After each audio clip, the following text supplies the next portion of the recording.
Hey, Joe from Boulet's Garage here. So I got a 2017 Nissan Rogue on my lift right now. I'm taking a look at for a woman, and I'll give you a little bit of a backstory on this. Before this car, she owned a Toyota Matrix, which her husband brought to me, John. He brought the car to me, and I looked it over, serviced it whenever they needed it. They got to a point where structurally the rust was so bad, I told them I couldn't inspect it anymore. So they got rid of it. Now, I didn't hear anything from them. I drove by their house on my way home on a daily basis, and I saw the, brand new Nissan in their driveway. I'm like, okay. So I didn't see him for a long time. I didn't see him ever again until just last week. She stopped by. So evidently, when they condemned that car, her husband, not long after that, he was diagnosed terminally ill. He didn't have much longer to go. So he got her a brand new car, one with a service contract. So someone else would be looking at it, taking care of it for her. So she wouldn't have anything to worry about. But she comes to me last Friday, with a list of stuff that she was told she needed. Now, her service contract is over, and this vehicle has about 60,000 miles on it. And she came to me with this big list of stuff that was done. It was mostly legit. All that's good. But she came to me with some concerns that they had told her she needed.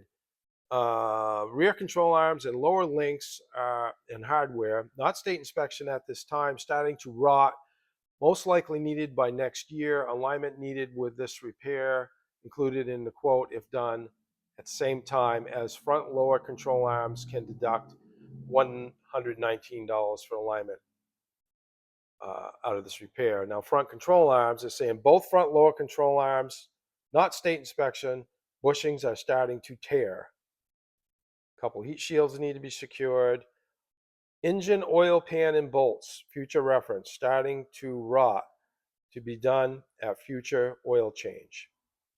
So that was $482 for that, for the oil pan, the transmission pan. The control arms was $2,706.70. Now, um, that's a big chunk of money for a vehicle this age.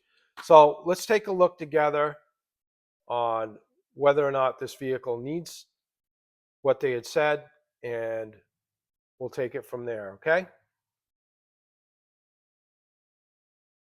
All right, I got this Nissan up in the air, and I'm looking at bushings closely as I can, and I can't really see anything wrong. There's a bushing right there that looks fine. See if I can get a good angle on this, folks. Right up in there, that bushing's fine. Stabilizer links are intact. One thing I could say is I would definitely get this vehicle undercoated. I've seen these Nissans. Actually, I had one in a 2012 recently. These control arms are rusted right through on it. But definitely undercoat this vehicle. I'm not seeing anything wrong back here. Now, I already shook the suspension down. Nothing's loose. I'm going to take a look up front. Um, Heat shields are common. Somebody's already corrected these. See the spiral clamp right there? This heat shield is ready to rust off on the top of the converter. Oil pan, what they had suggested. Now, yep, they're rusting, but you know what I would offer before I'd replace the oil pan, transmission pan for that? I would just scuff it up with a wire brush and put some Rust-Oleum on it. I mean, that's what I would do. I'd do that for free. Actually, you should pay for the paint. But that's not a big deal. Maybe I'll actually do that today. Um, so I'm going to take a look at the compliance bushings, and that's what they told her she needed right there. See the compliance bushing? Get my light in there. At this angle, I see one little crack. Can you see it? one little crack right there. Let's look at this side, driver's side.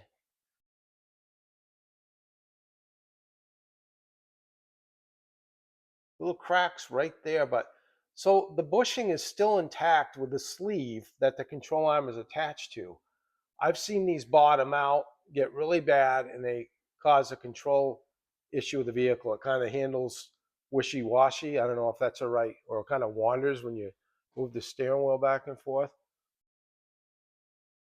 Yeah, that bracket's already been rewelded right there for the front. So I'm really not seeing anything aside from undercoating it. One thing I do excuse me, I can't talk today.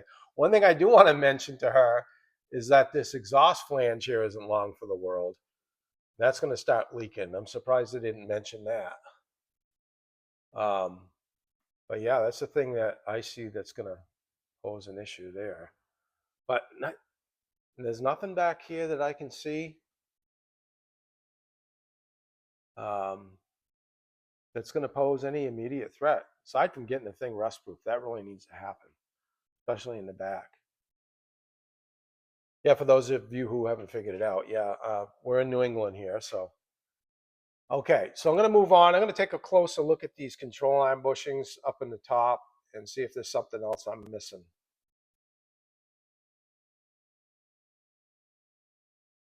All right, so I have a closer look at the control arm bushings up here in the top, and I'm not seeing anything that's posed as an immediate concern on the bushings in this thing. And besides that, when the time comes to do those bushings, you can almost get the control arms complete. Just replace the control arms. They come with new bushings for both sides. For over here, right in there as well. And a lot of times you get a brand new ball joint with them. You know, so what you save on labor, you can just spend on a new control arm. That's what I normally recommend to people. I'm going to take a look at the other side here.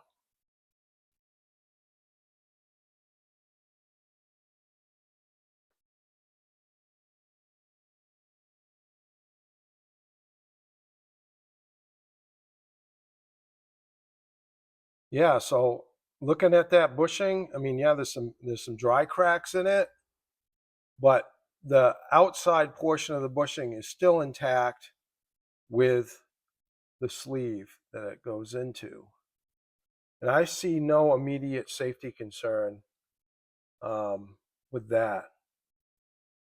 If I'm missing something, you folks let me know in the comment section below and educate me. But I've been doing this a while, and I know I've driven this vehicle, and it does not handle funny or anything like that. So, hey, if you made it this far into the video, I really appreciate it. And so, what I wonder about with a vehicle like this Nissan, when you buy a vehicle like that and it has a service contract with it during the course of the loan, um, what that means. I'm not sure if the oil change portion of it is free, but I'm wondering why this Nissan Rogue was able to get so rusty, you know, because I recommend to people early on here in the Northeast that, hey, you know, you gotta start undercoating your vehicle before it becomes a problem.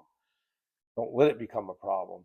Now, this car can be saved. I told the customer, you know, you really need to get this thing rust proof for the next couple of years and then see, you know, how it looks after that. But I've seen those control arms rust through on it, on those vehicles.